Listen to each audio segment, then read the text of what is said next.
Okay, Tiki, don't judge me. Okay, because I spent like an hour trying to understand the moon cycles and how only half of the moon is illuminated. And okay, I'm genuinely lost. So it says the moon goes into a cycle and it's roughly 29 days, which is really cool because there's another cycle that, goes through life forms every 29 days. So I get the cycle part. I get that part.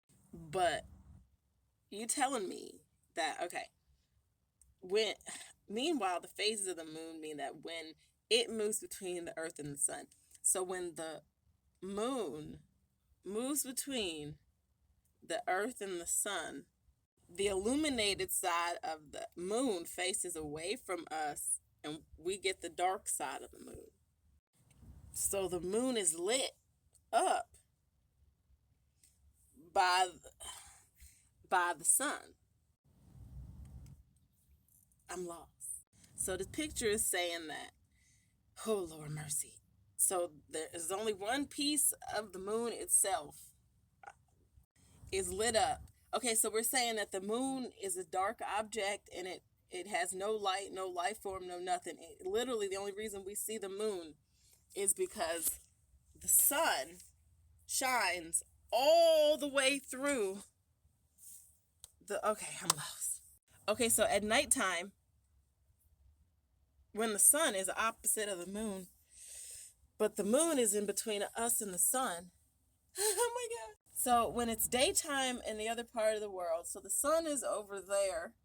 That's the part of the world that's facing daytime.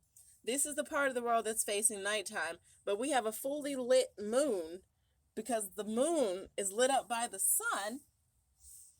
I gotta go. Because the more I try to break into this, my mind is farting into pieces that I don't want it to be in. This all came about because someone told me to go look into the fact that the moon has been missing since last Friday. And you know what? I haven't paid attention and I don't know. So I tried to go start reading some research articles or some other things or look on TikTok and I got lost. So I was like, well, how could the moon be missing? And I ended up here. Now I'm stuck on the fact that we're saying that a flashlight is going through a ball and that is still capable of lighting up a whole nother ball into a full circle, but it's not a full circle that's lit up because the moon has another half that's always dark. They made a phone call from the moon, and I can't call from my basement. And now you want me to believe? I don't know what to believe right now. What I do know is something up there in the sky ain't real. And that the sun is local. I know that for sure. We have proven that. The man got up on a fan. I'm going to find that video. A man put a parachute on and a fan, and he went up there, and the sun was, I swear to goodness, the sun was right there up with them in the clouds, okay? So if the sun is localized, you want the sun to shine through an object and light up another object that's dark on one side, but gives us a full circle of light at night.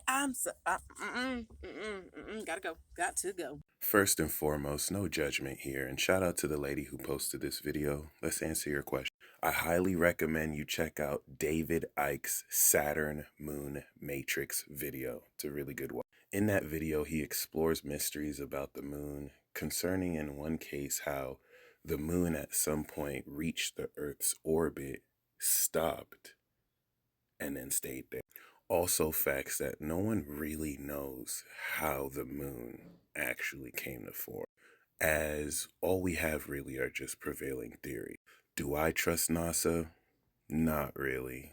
They are saying that the zodiac signs changed and they don't have any professional astrologers. Kind of suspect. So do I know people landed on the moon? I can't tell you that I know that for sure. I can't produce any physical evidence of it. But I can tell you that insinuating that the sun is local in the Earth's atmosphere is preposterous and comically hilarious. See, a huge reason why she's confused is that she doesn't understand the concept of light years and the distance between celestial objects. So the same lady who told you she has video proof that somebody was able to show the sun was near a parachute cannot tell you the science of measuring the heat from the sun. Simple calculations will let you know it is impossible for the sun to be local without burning everything to a crisp. And that's what brings us to this false equivalence, because she says that she gets the cycles, but you cannot get the cycles between the sun, earth, and the moon if you think the sun is local. The sun is many, many light years, which is distance, not time, away from the earth. And we have to remember the moon orbits the earth, not the sun. So a basic understanding of how much bigger the sun is compared to the small moon that orbits the earth will easily explain why the light can shine through it. Just take a flashlight, bring a bigger ball, put a smaller ball in front of it. Oh my God. We only see the moon because sunlight reflects back to us from its surface. But unfortunately, people don't do enough research and believe anything they hear or think, despite the fact that in medieval classical times, before NASA, before technology, mathematicians were able to prove not only why the world is round-ish, but that it revolves around the sun. So we're dealing with straw man arguments that pretty much go in the face of real research. And if you ask this woman what she has researched about any of this, can she give you anything outside of YouTube videos? Caucasians, the indigenous tribes all over the world, primarily the Dogons, who had no technology, were able to not only without telescopes know the existence of Jupiter's four moons, but also knew the fact that all planets, including the Earth, fly elliptical orbits around the sun. I wanted to mention the Dogons because, and this lady did not mention this, but you hear weird rhetoric as if a lot of these scientific discoveries come from white men who try and brainwash people.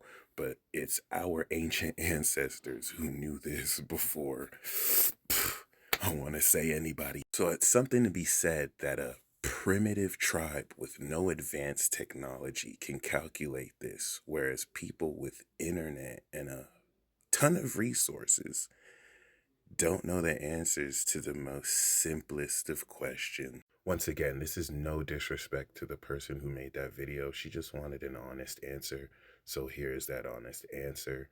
I make sure that when I make these videos, I provide articles and receipts. That doesn't mean that I can't be challenged. That doesn't mean that I can't be open to being wrong. I actually enjoy having my ideas challenged. It means that I can learn more. If I'm wrong, that means that there's something more to learn. But at the very least, please back up your claims with real research. Because if you don't, you may not know how misleading you're really being.